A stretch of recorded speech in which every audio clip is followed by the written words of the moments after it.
नमस्कार विद्यार्थियों, श्रीमती मोहरी देवी तापड़िया कन्या महाविद्यालय जसवंतगढ़ के यूट्यूब चैनल पर एक बार पुनः आपका हार्दिक स्वागत और अभिनंदन है।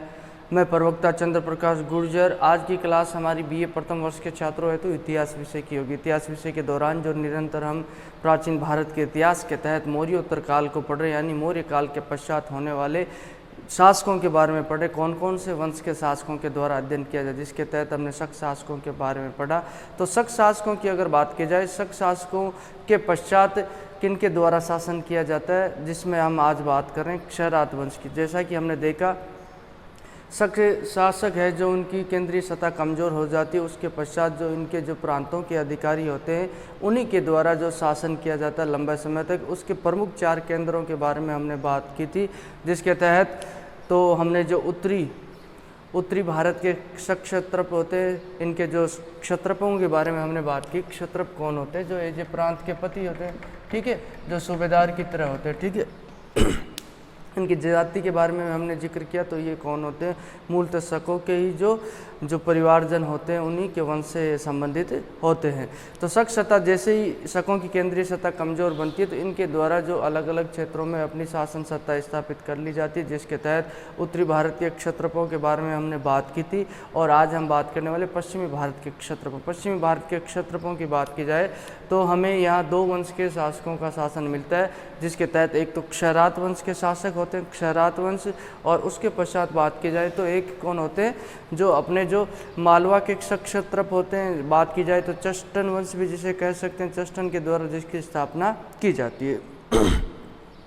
अब हम बात करें क्षयरात वंश की, ठीक है। पश्चिमी भारत पे जो राज करने वाले क्षत्रप होते हैं, शकों के पश्चात जब शकों की केंद्रीय शक्ति कमज़ोर हो जाती है, तो इनमें मुख्यतः क्षयरात वंश हो जाए। क्षयरात वंश के हमें 2 शासकों के बारे में जानकारी मिलती है, इसके अलावा हमें किसी अन्य शासकों के बारे में उल्लेख नहीं मिलता है। जिसके तहत बात की जाए, एक तो भूमक के बारे में जानकारी मिलती है और दूसरा कौन है? नहपान।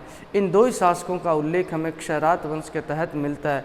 अगर बात की जाए तो भूमक के बारे में हमने कल अध्ययन किया था। भूमक के बारे में जानकारी अपने को प्राप्त होती है, तो मूलतः वो जानकारी का आधार भूमक की मुद्राएं होती है, उन्हीं के आधार पे हमें जो क्या होती है उसकी जानकारी प्राप्त होती है। उसके अलावा हमने देखा कि भूमक के पश्चात जो किसी दूसरे शासक का उल्लेख मिलता है हमें क्षयरात वंश में, वो कौन होता है? नहपान होता है। नहपान के बारे में हमने जो सातवाहन वंश के तहत भी पढ़ा था कि गौतमी पुत्र सातकर्णी से इसका कैसे संघर्ष होता है, ठीक है। अब गौतमी पुत्र सातकर्णी के द्वारा जो उसके अभिलेखों से ये उल्लेख भी मिलता है कि नहपान को उसके द्वारा क्या किया जाता है? पराजित किया जाता है।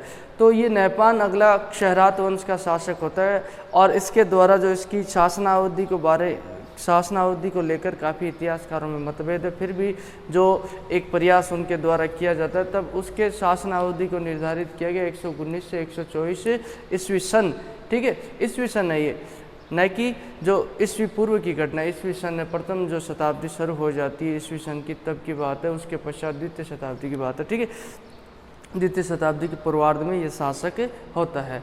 अब ये जो क्या है, क्षयरात वंश का सबसे महत्वपूर्ण और प्रतापी शासक होता है। इसके बारे में हमें काफ़ी जानकारियाँ मिलती है, जिसके तहत जैन साहित्य में भी हमें इसके नाम का उल्लेख मिलता है। जैन साहित्य में नरवान के लिए जिन शब्दों का प्रयोग किया, जिसके तहत बात की जाए नहपान के लिए जो नरवान है, नववाहन है, इन नामों का उल्लेख हमें जैन साहित्य में मिलता है। इसका तादात्म्यकरण किसके साथ किया जाता है? नहपान के साथ किया जाता है। ये नहपान के लिए इन नामों का उल्लेख मिलता है, ठीक है। अब जो नहपान के द्वारा जो नहपान का नाम मिलता है हमें 8 गुहा लेखों में मिलता है। गुहा लेख कौन हो गए? गुहा लेख वो हो गए जो गुफाओं के अंदर, जो गुफाओं की दीवारों पे पत्थरों पे खोदे जाते हैं, उनको गुहा लेख कहा जाता है। जिसके तहत 6 तो हमें नासिक के क्षेत्र से प्राप्त होते हैं। नासिक महाराष्ट्र, इसका मतलब क्या होता है? जहाँ से इसके अभिलेख हमें प्राप्त होते हैं, उस क्षेत्र में इसका शासन था, इस बात की पुष्टि हो जाती है। अगर तुम देखो, सीधा सीधा लॉजिक यही रहता है कि जिस क्षेत्रों से इसके अभिलेख मिलते हैं उन क्षेत्रों में क्या होता है? इसका शासन होता है। तो 6 तो हमें नासिक से प्राप्त होते हैं। तो अब इसका जो शासन क्षेत्र हमें निर्धारित करने में भी जो आसानी होगी कि नासिक का क्षेत्र भी इसी के साम्राज्य का भाग था, इसके राज्य का भाग था, ठीक है। अब इन अभिलेखों पर तिथियां अंकित है।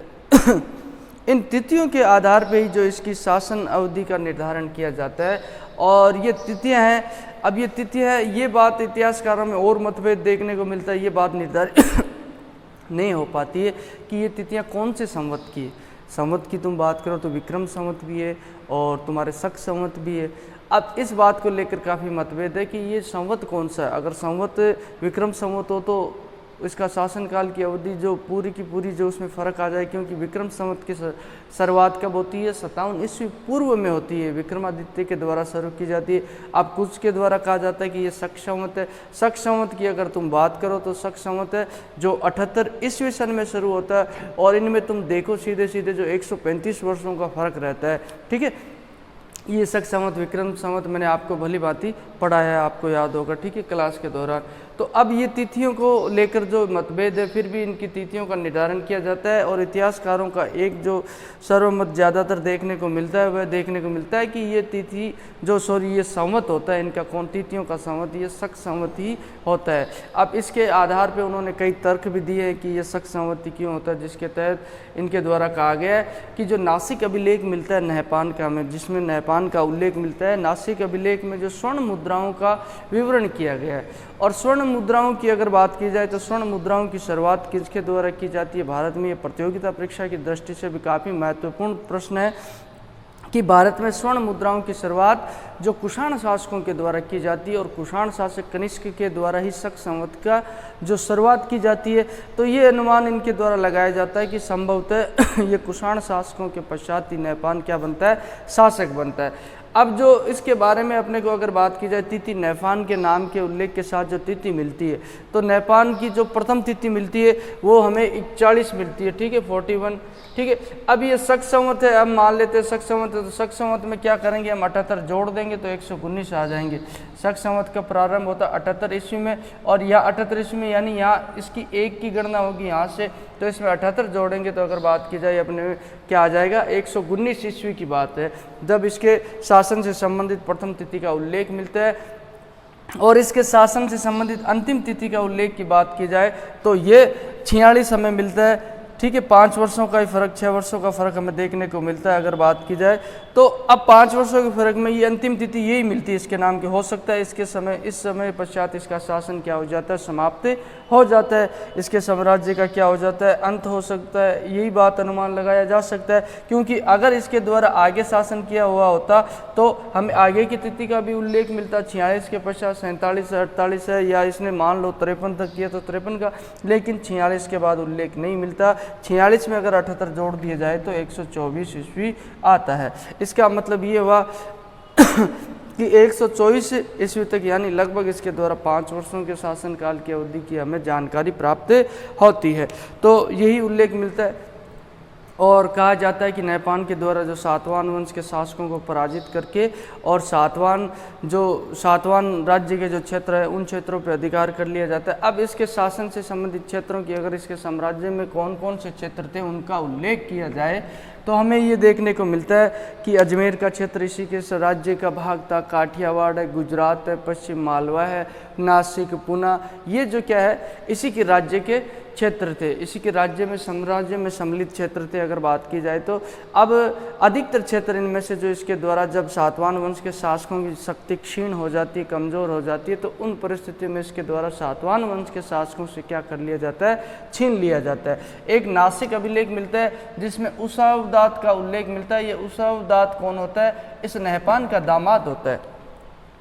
अब इसमें ये कहा जाता है कि उसावदत्त के द्वारा जो पुष्कर में भूमि का दान किया गया, ये नासिक अभिलेख में उल्लेख मिलता है। अब भूमि दान किया गया, इसका मतलब इससे आप क्या समझते हो, इससे ये बात तय होती है कि उस क्षेत्र में जो नहपान का शासन था तभी तो इसके द्वारा उस क्षेत्र में भूमि को दान दिया जाता है। ये उनके अधिकार क्षेत्र में थे, इस बात की पुष्टि होती है कि इस क्षेत्र पे किसका अधिकार था, इस क्षेत्र पे इन्हीं का अधिकार था, नहपान का। ये इस बात की पुष्टि करते हैं। पेरिप्लस ऑफ द सी जो पुस्तक का लेखक है उसके द्वारा जो इसकी राजधानी बताई गई है, नहपान की राजधानी मिन्नगर बताई गई है, और उसके द्वारा उल्लेख किया संभवतः अगर बात की जाए गुजरात का क्षेत्र होगा। ये बात निर्धारित नहीं की गई है, इसका तादात्म्यकरण नहीं किया गया। मिन्नगर किसके बारे में कहा गया, भड़ोज के बारे में, पैथा जो प्रतिष्ठान के बारे में, किसके बारे में, संभवतः उस समय जो विदेशी व्यापार है वह भी उन्नत अवस्था में था, और उसके द्वारा जो नहपान का उल्लेख हमें देखने को मिलता है। ठीक है, अब एक जोगलथम्बी क्षेत्र से हमें जो खुदाई के अंदर जो ढेर सारी मुद्राएं मिलती है, अब उसके आधार पर इतिहासकारों के द्वारा ये बात निर्धारित की गई कि नेपान की अंतिम समय में क्या होती है, पराजय होती है। जोगलथम्बी जो मुद्रा भंडार मिलता है, ठीक है, उसमें कई सारी मुद्राएं मिलती है। उनमें जो मुद्राएं मिलती है उनमें से 2/3 मुद्राएं यानी कि 66% मुद्राएं होती है जिनको दोबारा से मुद्रित करवाया जाता है। पहले तो नेपान की जो सील होती है, उसके पश्चात गौतमीपुत्र सातकर्णी के अभिलेख उसमें मिलते हैं। यानी कि इस बात से किस चीज़ की पुष्टि होती है, अगर तुमसे पूछा जाए भाई जो नेपान के द्वारा मुद्राएं प्रचलित की गई उस पर अपने अभिलेख लिखवाए गए, लेकिन उसके ऊपर दोबारा से जो नए अभिलेख लिखे गए किसके, गौतमीपुत्र सातकर्णी के। अब इसका मतलब यही होता है कि गौतमीपुत्र सातकर्णी के द्वारा संभवतः नेपान को पराजित किया गया था। और जैसा कि हम देखते हैं कि सातवाहन वंश की पुनः प्रतिष्ठा किसके द्वारा जो कायम की जाती, गौतमीपुत्र सातकर्णी के द्वारा।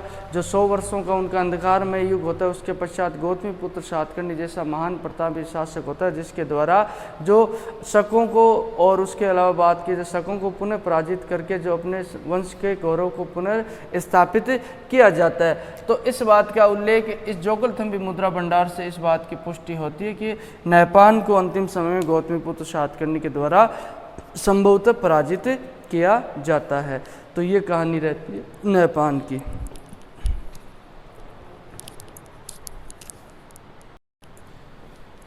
तो विद्यार्थियों, आज की क्लास में अगर बात की जाए तो हमने जो शक क्षत्रपों के तहत बात की, शहरात वंश की जो पश्चिमी भारत में जिनका शासन रहता है, अगर बात की जाए काठियावाड़ गुजरात के क्षेत्र में, और राजस्थान का भी कुछ क्षेत्र रहता है जिसमें मालवा का भी कुछ क्षेत्र रहता है, तो इनके बारे में हमने बात की, जिसके तहत हमने कहा था शहरात वंश में सिर्फ 2 ही शासकों का उल्लेख मिलता है, एक तो भूमक का उल्लेख मिलता है, एक नेपान का। इन दोनों के मध्य क्या संबंध था, पिता पुत्र थे, दादा पुत्र थे, इस बारे में हमें किसी तरह की जानकारी प्राप्त नहीं होती।